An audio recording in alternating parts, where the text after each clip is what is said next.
What's going on, awesome people? It's so great to have you guys on another episode of Awesome People. Happy Monday. I hope you guys had a great weekend. So, we're continuing with this whole series of restarting Awesome People where I get to talk and have some real great conversations with the most awesome Iranians that I know. Before I get into introducing my awesome guest for today, I want to give a friendly reminder to all my friends in the DC area. This Friday, October 31st, which falls right on Halloween, we're going to be at Darna Lounge in Arlington, Virginia for After Dark, a international Halloween experience. Can't wait to see you guys there. It'll be exclusive entertainment with DJ Kia, DJ Sean Groove, and my dear friend Tehran. Tehran is going to be coming from LA to join us for this memorable international affair. It's going to be a great time, ladies and gentlemen. If you haven't bought your tickets yet, click the link in the bio, and let's see you guys there Friday with the best costume possible. We have prizes for the number one costume, $250 cash, and the second prize will have some good gifts and surprises I'll tell you guys about a little bit later on if you stick around. I want to give a shout out to our gold sponsor, Expert Skin Solutions, run by my friend Ava Abadi. If you're looking for great skincare in the Virginia area, look no further than our friends at Expert Skin Solutions. I'm so grateful for her and her team and any Iranian that supports our events because they allow us to do what we're trying to do. So without them, truly these events are not possible. So thank you so much to Ava and company. Now, to my guest for today, it's my longtime friend. I've known her for, let's just not say give too many names. Let's just say that she was coming to our parties when I was DJing. So that'll kind of put a timestamp into how long it's been. And the friendship has only grown stronger in the last couple of years when she gave me the great pleasure of joining our Night Owls team, which is our multimedia production team, to help out with the content creation and all that good stuff. So I'll let her explain her experience as a content creator and a baker and an awesome mom and an awesome wife, not to me, to her husband. And, I'm just very, very grateful for her friendship. And she loves Iranian culture. And so we're going to be talking about a lot of that right now. Please help me welcome the awesome Varta. Hello, Hello. hello. Thank you for having me. Oh, so good to see you. Good to see you again. Not This like is I see you every day.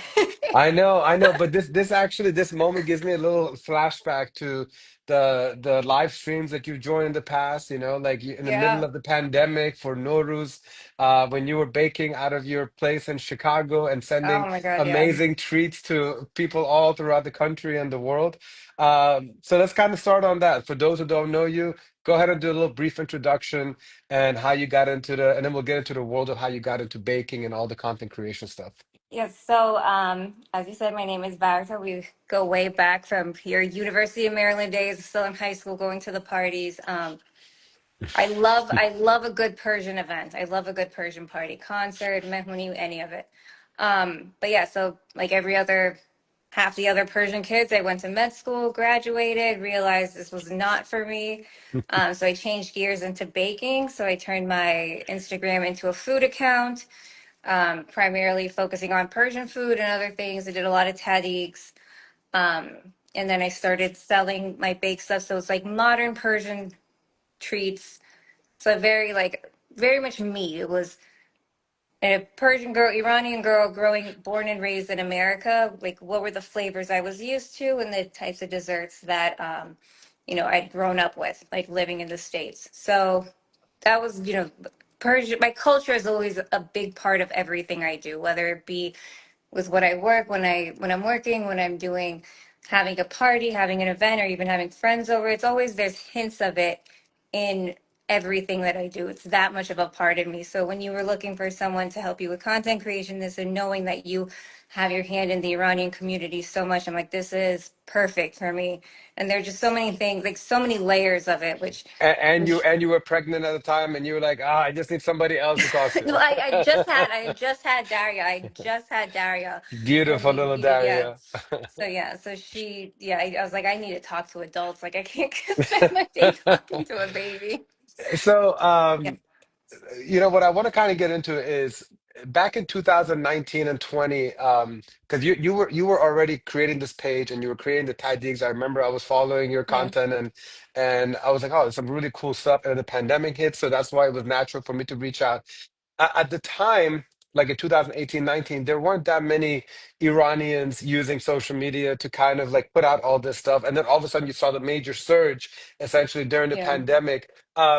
Take me back to like when you were like one of like very few people that were doing this and like what made you like do it and what did you think of like this blowing up of content creators in the world of creating Iranian cookies and food and all that good stuff?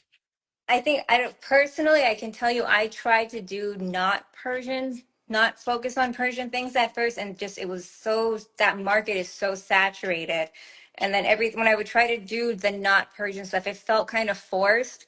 And the audience can really see that. I think anyone that's getting into content creation, I think, yeah, there's always going to be things that are trending, things that are going viral, like you want to jump on those, but you, at the core, you have to stay authentic and true to yourself and what comes naturally to you because the audience is going to see right through it. If you just are doing whatever you think is, grabbing people's attention, they're going to know that you're not being true to yourself. And eventually the truth will come out that that's not how you really are. And I think given during the pandemic we're all at home and people may have been running out of things to do and they were sticking to what they knew and people were searching for that sort of comfort, that familiarity and things like that, and like searching for like the community that they, felt at home with. So I think that's what really helped like certain accounts and like a lot of people find an audience, find their voice and grow and become really big. But also I also just say like there was a time that coincided with COVID where Persian food was finally getting the attention it deserved, like the our flavors are very herby, they're very subtle, they're not like a smack in the face. Everything is more about the process. So it was very nice to finally see our food getting like the highlight and the spotlight that it deserved that was like long overdue. That is true. Yeah, I mean, there's just been so much creativity that has come out in the world Yeah. of Persian food that we've been able to now witness in the palm of our hands. Okay, and so I think at this point, I would like to just go ahead and start talking about the retreat because there's just so much to talk about. And Oh yeah. the reason why I'm so like grateful that you're a part of this and you're going to be creating some really nice welcoming elements, which I'll let you, of course, discuss. I don't know if you want to give too much details, but this retreat is going to have a lot of special things for all that attend. And so for those who don't know what the Impact Retreat is, since you're so intricately involved in the planning and just being an amazing partner in crime with me, would you mind giving the guests a little bit of a background of what the Impact Retreat is? It's going to be a very, I mean, I don't, although I know you're exclusively entertainment, so I should say exclusive group of Iranians that want to form, connections with other Iranians while, doing good for themselves and for the community.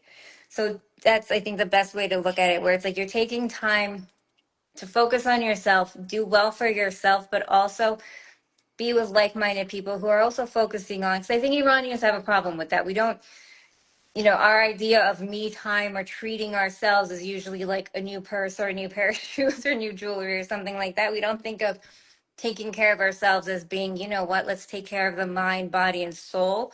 So for people that want to do that, but also want to meet other people that want to connect with other Iranians, want to be able to work with other Iranians, see how other Iranians are building each other up, not competing with each other, not, trying to bring each other down, not trying to talk bad about each other, finding the flaws, but really be like, oh, this is what you do.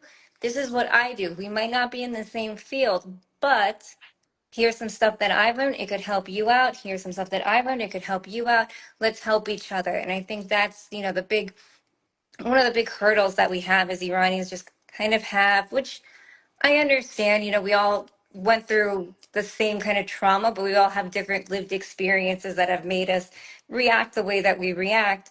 But we kind of have to move past that and figure out a way to heal together and bring each other up together, promote each other together, and really just celebrate one another together.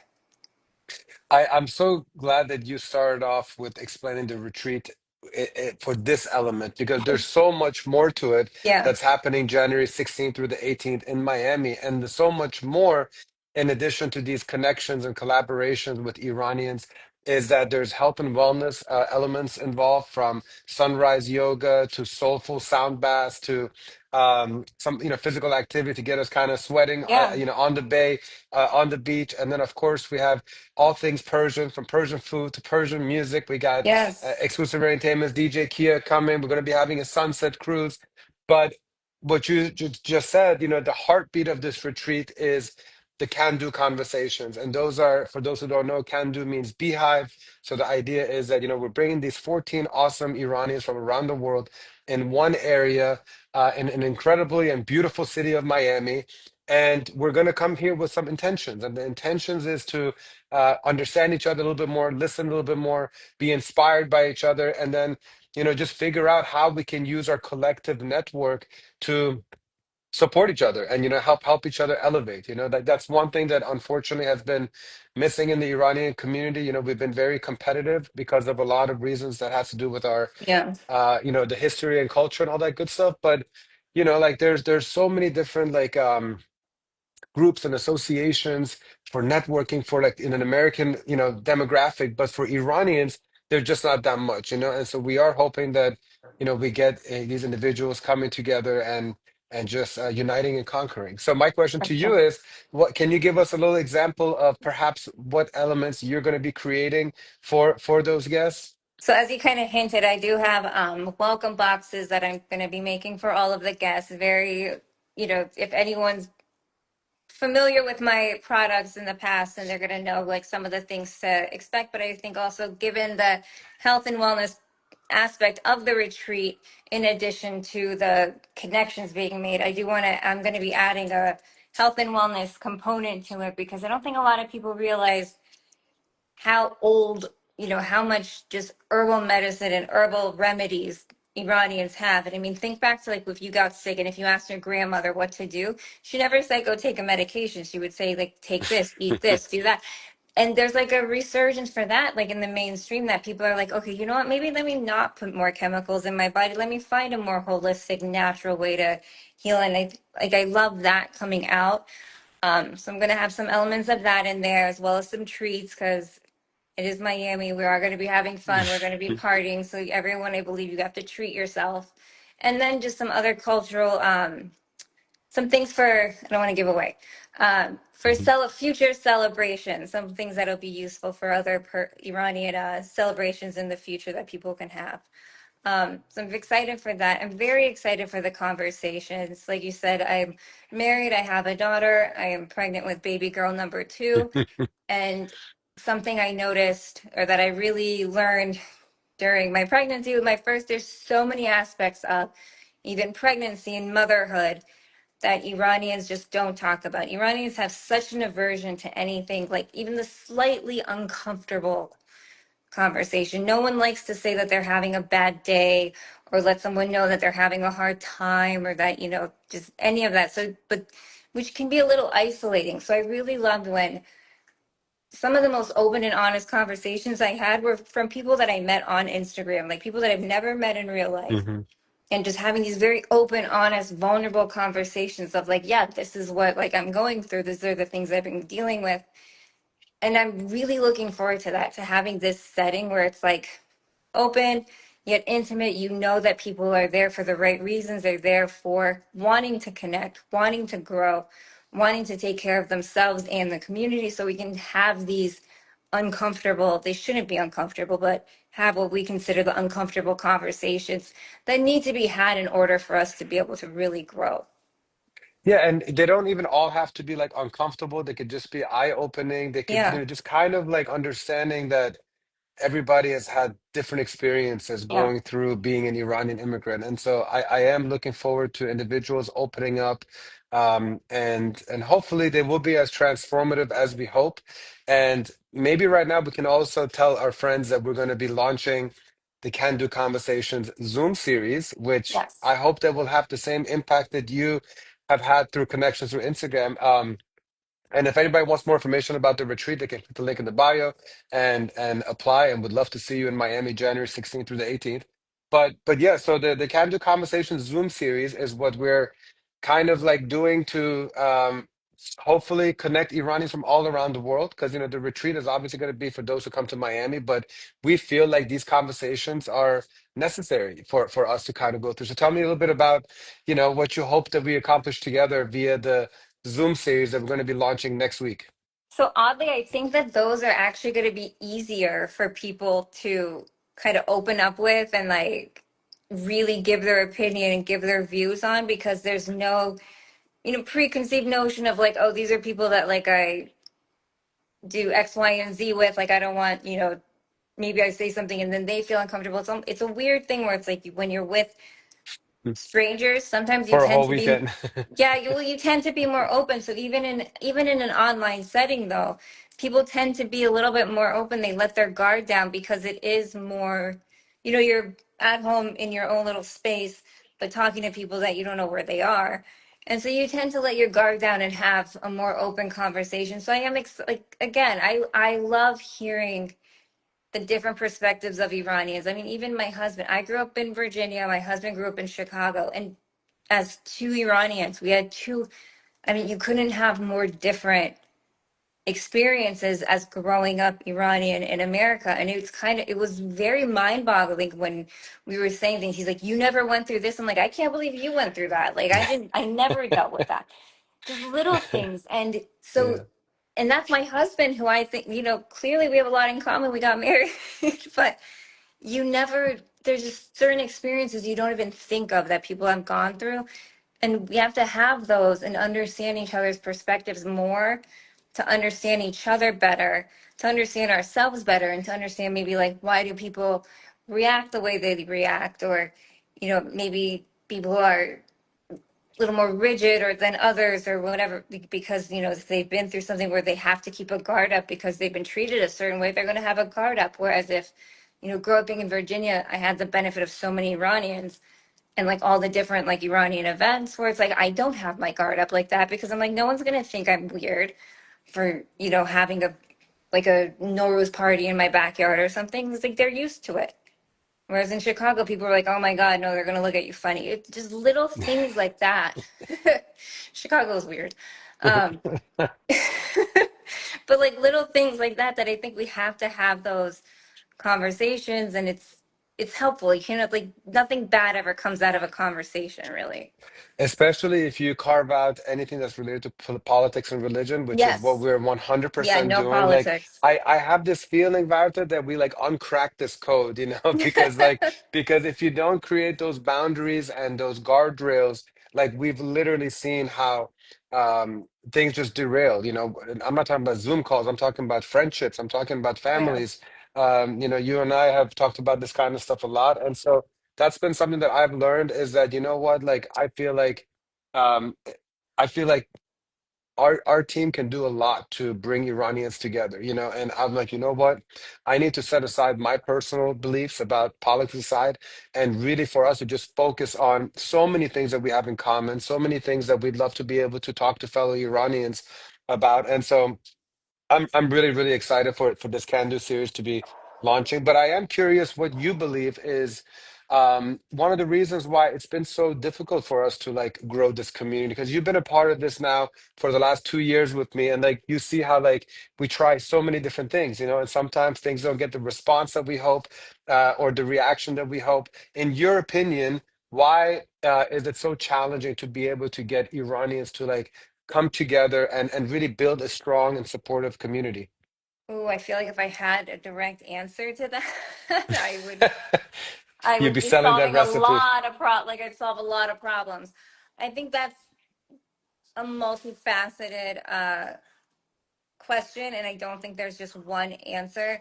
I do think a lot of it has to do with kind of like our parents came here. A lot of our parents, when they came, or when they left Iran, I should say, like regardless of where they ended up, a lot of them didn't leave on their own terms. Like they had to leave. So when they got to wherever they went, it wasn't so much of like, this is on my terms. It was like, oh shit, like I'm in this situation now. I have to make the best of it and like make the best for my family. So maybe I think there's a bit of a competition within Iranians that has just kind of lingered. And so we don't really see each other as like a unit, it's just the individual. And I think what needs to happen is, and I remember growing up a lot of times, like, for example, when it comes to holidays and things like that, and, I would, my dad would be like, this is for all Iranians. And that's kind of something that's stuck in my head a lot because a lot of times, like, there's certain ones and people will be like, oh, like you celebrate that because you're Zartashi. It's like, no, I don't celebrate. Maybe I do it bigger because I'm Zartashi, but this isn't for me. This isn't Hmm. just for like like Zartash used to do. This is for all Iranians to celebrate, and we need to focus on that, all Iranians. And I think, again, going back to the holidays, one thing, the beauty of it is because our like culture is so old. All of these things predate religion. Most of like our traditions predate any of that. Hmm. So they really do belong to everybody.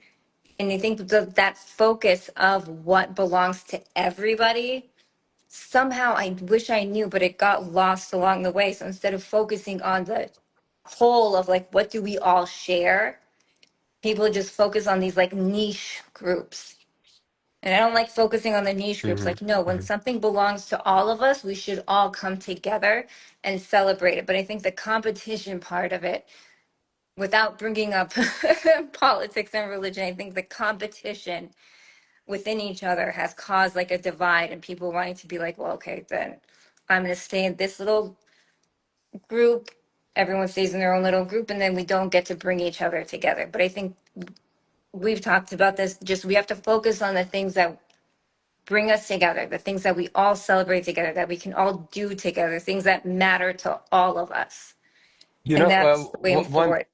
sorry to cut you off. One thing that I really appreciate what you do is, for those that don't know, you moved from Chicago to Naples. Naples doesn't exactly have a large population of Iranians. And just in the past year that you guys have been there, I know of at least two occasions. I think one was Charsham, Missouri, and I think you did something for like Mehragan, where you Tirgan, and Tirgan, yeah. Tirgan, excuse me, so where you invited, neighbors, and just the excitement and joy that you got from non-Persians to like come and experience something like that in the backyard. I know it made you very happy, and I'm very curious. What do you attribute to this yearning and this love and this genuine interest in preserving the cultural elements and promoting it and just putting so much TLC in it? Is there something that you can like point to and be like, that's where I got it from, and that's what motivates me? I mean, it would be my parents for sure. This was just how my parents raised us. I mean, you've known my dad a long time too. My dad is unapologetically Iranian Persian, like through and through to the bone. It's everything he is. And my mom the same way. So, we lived in Middleburg, Virginia, which if you knew is a tiny little town. And my mom would set up a half scene in our classroom. So it's like this sense of pride has been there, has been instilled in us from day one, and it's carried on. And again, my experience growing up, no one ever thought it was weird that my mom did that. The teachers were super grateful, the parents were super grateful. So yeah, I never felt any sort of backlash for it. Like I felt like, oh, this is like a fun thing to do. And kids that were from other cultures too, they would do, like, their parents did similar things. So I feel very fortunate in that I got to, not only was I getting to share my culture, other kids were sharing their culture. And my parents would, we would talk about it of like, yeah, that's what they do. This is what we do. And there was no like judgment towards it. It was just like, different people do things differently. And this is how we do it. And I mean, I love Naples because it was the same thing when we had our charge atmosphere when, like, you have a bunch of people that have never, like, first they were like, wait, why are we jumping over the fire? And one of the moms literally was like, all right, Miss Varta is going to explain everything. And I explained it to all the kids of like what we were doing. And it was a blast. So I think that wanting to like fit in element makes a lot of Iranians hesitant to be as open as they want to be.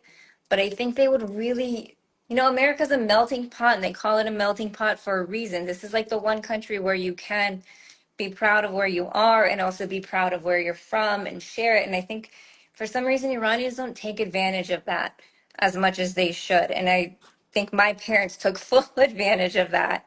in, yeah, like we live in America, but this is what we do. This is our culture. These are like the things that like the traditions that we keep alive. And I think Iranians have to be a little less worried about a backlash. There's not going to be the backlash that I think a lot of people think. مردم چی میگن. Yeah. That's a problem that unfortunately our society has. So now that we're into like the cultural elements and the and how much you really care about preserving and promoting these incredible elements of our culture, what would you say you are the most proud of as an Iranian? And that's a question that I always like to ask all of our guests. Ooh. What am I the most proud of as an Iranian? I mean, I feel like saying our culture is a little too broad. Um, our food is a little too obvious. um, I would say, okay, you know what? No, I got it. Our ability to celebrate nearly anything and everything.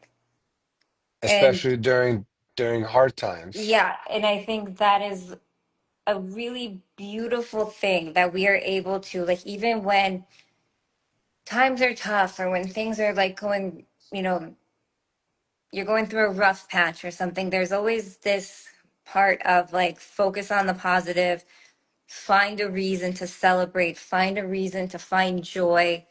Um, and I really like that. I do think that we have that ability. Maybe maybe it's like a blessing and a curse because in a way you're sweeping things under the rug temporarily. But I do like our ability to celebrate nearly everything. And I think if you really do a deep dive into Iranian culture and Iranian traditions, you see that it is a very celebratory culture. It is a For very sure. happy, like we're gonna celebrate the creation of this. We're gonna celebrate that this happened. We're gonna celebrate, the longest night of the year, the shortest night of the year. These are all things to acknowledge and acknowledge that they're special. And there's something nice about that. There's something nice to know that there's always some sort of celebration to look forward to. There's always going to be a fun event, a fun time to bring people together and share the love with one another and share that traditions and the culture with each other. So yeah, the celebrations and the traditions I think are very beautiful. Yeah, I mean, we're definitely a very resilient group, and we certainly do appreciate our major cultural holidays and like to embrace those. So the next one coming up that's big is the Shabi Yalda because Mehrgan just passed, right? And Yes. so So Shabi Yalda comes. Is that the big next one in your opinion? that is the next big one. Yeah. So we have Shabi Yalda, which is just a few days before Christmas, um, longest night of the year. Um, Actually, my husband was doing some research on it and stuff. So we're, probably going to have some people over. Oh, no, sorry, for Saturday. That's sorry. Different one for Saturday. That's after. I'm getting everything, all pregnancy brain. Yeah, I'm getting everything mixed up. But no, Yalda is the next big one. I already Yeah. started. I mean, I started making ornaments because we're gonna put up a Yalda tree and I have my pomegranate You're ornaments. calling it a Yalda tree. Yeah. Okay. So if you actually Is look it that up, different from a Christmas tree? no. So apparently, again, my husband went into a deep dive, and I feel like 10-year-old me probably knew the facts and the details better. But there is a Yalda tree, and that over time, I can't remember. I think from like Iran to Europe and everything, it kind of evolved into the Christmas tree. So there is a Yalda tree. So we're gonna put up the tree, but it's gonna have a very Persian. I'm doing pomegranates and I'm gonna dry orange slices, and that's how I'm gonna decorate it with the lights. But yeah, I mean, it's Okay. only think about it. It's 4 days before Christmas. There's obviously gonna be some overlaps of like Overlap. how things between cultures of how things happen. So I'm yeah, looking forward to seeing the end result of yeah, your Yalda tree. my Yalda Uh, tree. I mean, we have a lot of things that we can definitely look forward to in the next couple of months. So obviously, the Kandú Conversation, the Zoom series are going to be launching next week, and excited to have you in Miami for the Yes. retreat. We'll actually be able to spend quality time together. Last time when you came for the Nowruz event, I barely even Yeah, had a that chance to was, see you. So, but it was awesome. yeah. Honestly, I think anyone who is in within, especially like if you're within driving distance of Miami, when there are these events, like it was amazing. I mean, my husband, who, like I said, grew up in Chicago, not the biggest Persian population. Mhm. When we were at Norse, he was like, he in awe. He's like, I can't believe that there are this many Iranians. Like, this was awesome. He's like, that was one of the best parties. Like, he had the time of his life.